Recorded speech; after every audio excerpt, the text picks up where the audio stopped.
신약성경 로마서 14장 17절 한 절입니다. 한 목소리로 함께 같이 읽도록 하겠습니다.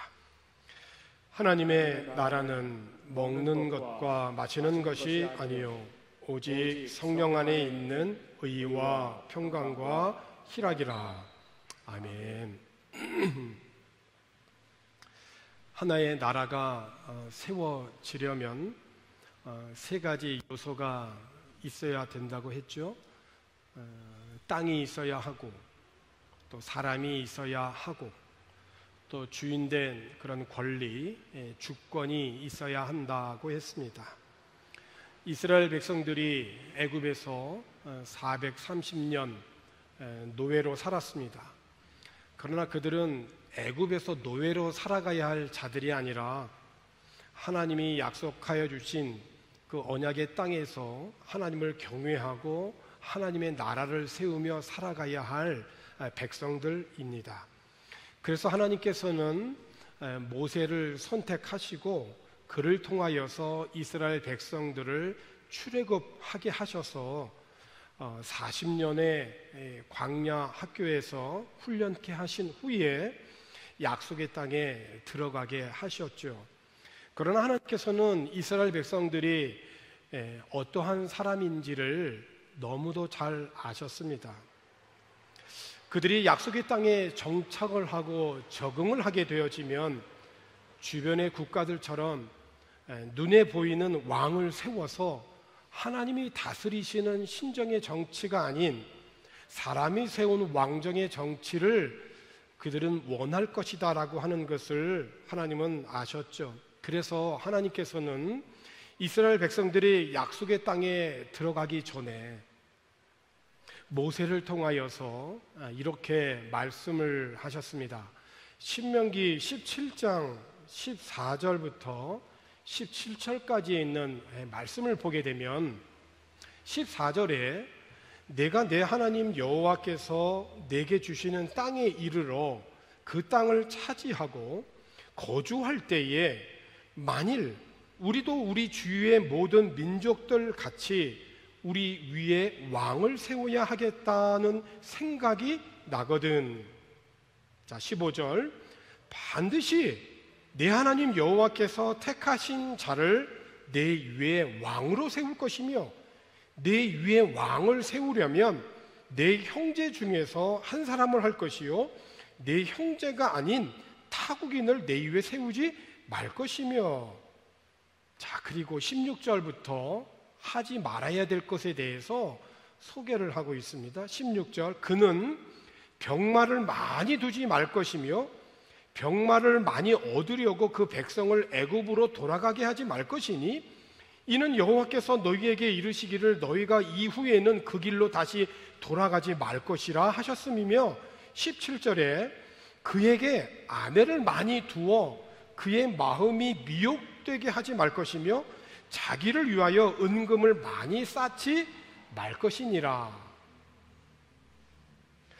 여러분, 자유롭게 하나님을 경외할 수 있는 그런 땅과 백성들을 주시고 하나님이 친히 다스리시는 그런 하나님의 나라를 세우게 될 때에 그 모든 땅에 살고 있는 그 백성들의 대표인 그런 왕은 자신을 비롯한 이스라엘 위에 진정한 왕, 만왕의 왕이신 하나님을 왕으로 섬겨야 할 텐데 왕은 전쟁에 필요한 무기를 구하려고 애를 쓰거나 정략적으로 결혼을 하여서 아내를 많이 두거나 물질을 의지하지 말라고 하셨죠.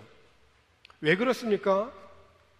이것은 다 하나님을 의지하지 않는 이방인들이 정치하는 정치 형태고 방식이었거든요. 이스라엘은 오직 하나님의 임재 가운데에서 하나님을 신뢰하고 나아갈 때에만이 하나님이 그들의 안전과 평안을 얻을 수 있다라고 하는 것을 미리 교훈하여 주신 것입니다. 그래서 하나님은 모세를 통하여 말씀하시면서 이스라엘 왕은 이러이러한 사람을 세워야 할 것이고 왕은 이러이러한 것들을 하지 말 것이며, 동시에 왕이 된 사람은 반드시 이러이러한 일을 해야 할 것이다 라고 말씀하세요.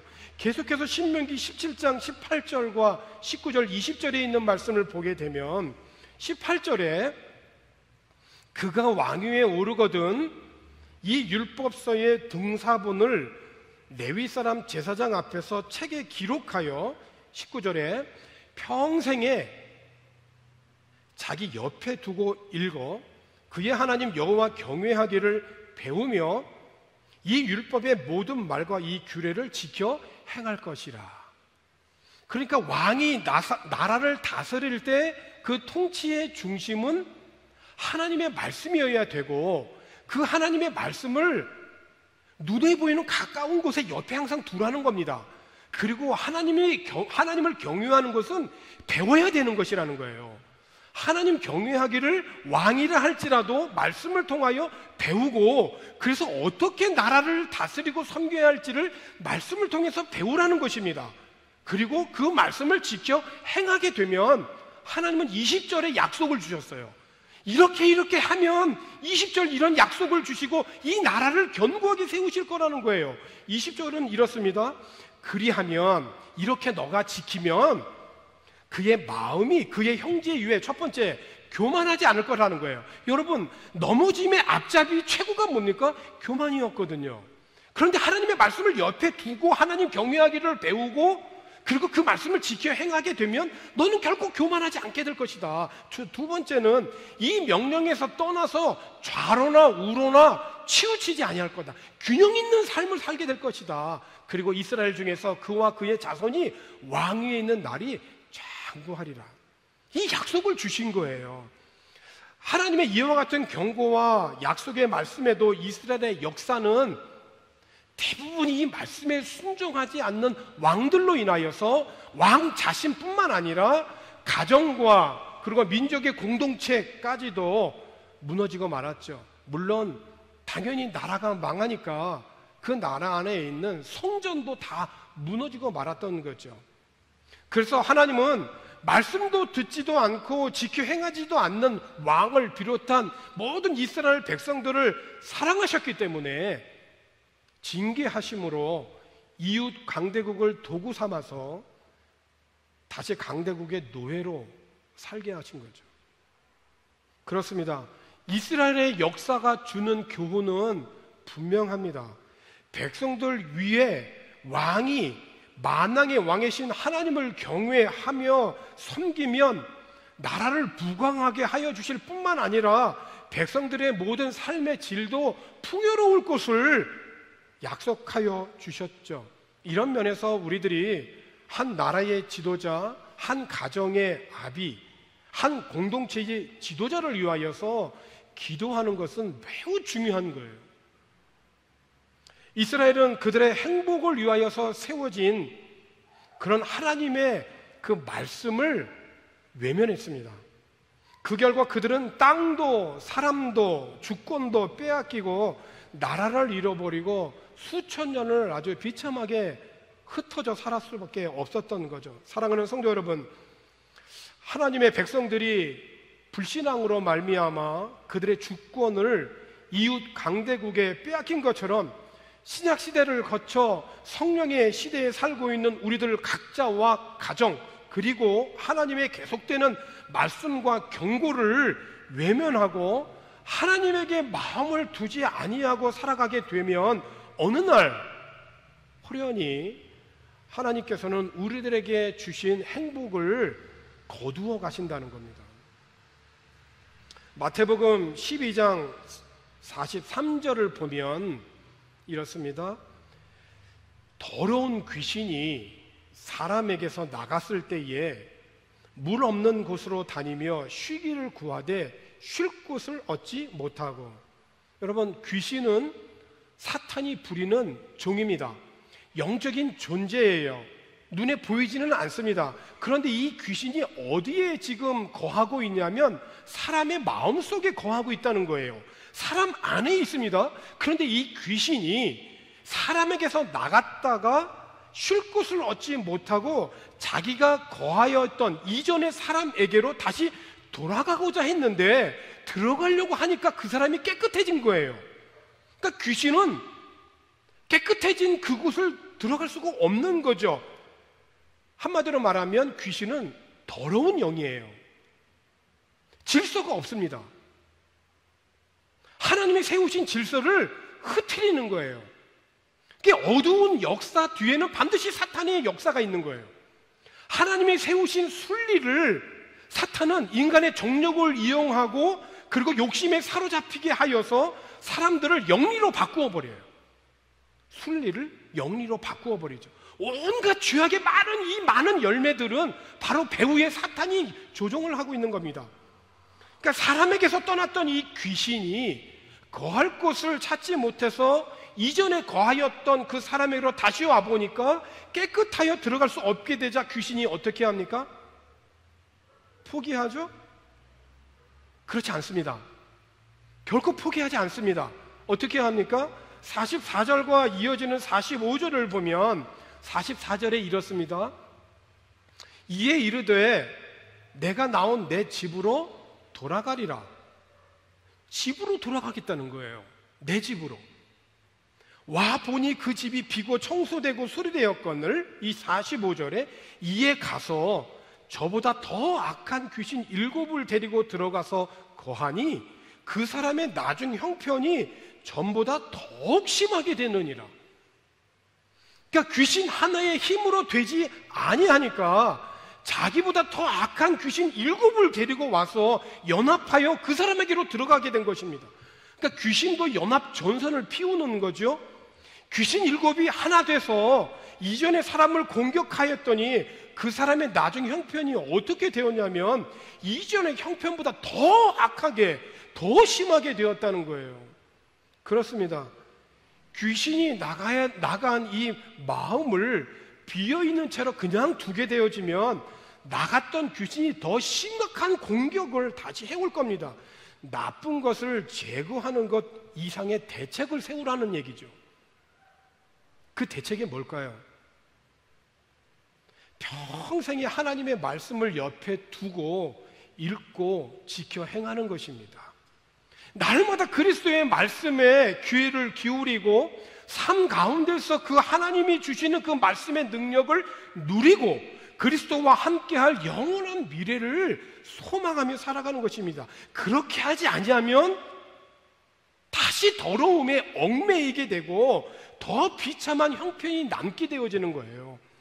베드로후서 2장 20절과 22절에 있는 말씀에서 20절을 보면 만일 그들이 우리 주 되신 구주 예수 그리스도를 알므로 세상의 더러움을 피한 후에, 세상의 더러움을 피하는 것은 어떻게 되냐면 예수 그리스도를 알므로, 예수 그리스도가 어떤 분인지를 경험하게 되므로, 예수 그리스도와 연합하게 되어짐으로 세상의 더러움을 피하게 된다는 거예요. 그런데 피한 후에 다시 그 중에 얽매이고 지면 그 나중 형편이 처음보다 더 심하리니 21절에 의의 도를 안 후에 받은 그 거룩한 명령을 저버리는 것보다 알지 못하는 것이 도리어 그들에게 나으니라. 22절에 참된 속담에 이르기를 개가 그 토하였던 것에 돌아가고 돼지가 씻었다가 더러운 구덩이에 도로 누웠다 하는 말이 그들에게 응하였도다. 그러므로 사랑하는 성도 여러분, 사탄에게 얽매이고 지면 안 되는 것입니다. 사탄에게 얽매이고 지지 아니하고 승리할 수 있는 비결은 하나님의 전신 갑주로 옷 입는 것입니다. 에베소서 6장 10절에 있는 말씀에서 끝으로 너희가 주 안에서와 그 힘의 능력으로 강건하여지고, 예수 그리스도 안에서 그 힘의 능력으로 강건하여지는데 어떻게 더 강건해지냐면 6장 11절에 보니까 마귀의 관계를 능히 대적하기 위하여 하나님의 전신 갑주를 입으라. 여러분, 이 하나님의 전신 갑주를 입으면 어떻게 됩니까? 13절에 보니까 그러므로 하나님의 전신 갑주를 취하라. 이는 악한 날에 너희가 첫 번째 능히 대적하고, 능히 대적할 수 있는 거예요. 이거는 두 번째는 뭐냐면 모든 일을 행한 후에 서기 위함이라. 호시탐탐 우리를 유혹하고 넘어지게 하고 얽매이게 하고 지게 만드는 이 사탄을 우리가 능히 대적하고 우리의 모든 인생을 마치고 하나님의 보좌 앞에 바로 서기 위해서 우리들은 매일매일 하나님의 전신갑주를 입어야 되는 것입니다. 하나님의 전신갑주가 무엇입니까? 에베소서 6장 14절부터 17절에 있는 말씀을 보면 14절에 그런즉 서서 진리로 너희 허리띠를 띠고, 첫 번째 진리죠. 의의 호심경을 붙이고, 두 번째 의죠. 하나님과의 바른 관계예요. 세 번째 15절 평안의 복음 준비한 것으로 신을 신고, 16절 모든 것 위에 믿음의 방패, 이걸 가지고 이로써 능히 악한 자의 모든 불화살을 소멸하고, 17절 구원의 투구, 그리고 성령의 검, 곧 하나님의 말씀을 가지라. 하나님의 나라를 잃지 않고 더욱 견고하게 세워갈 수 있도록 하나님 나라의 시민으로 영적 전투에 임하는 그리스도인은 하나님의 전신 갑주를 입어야 되는 것입니다.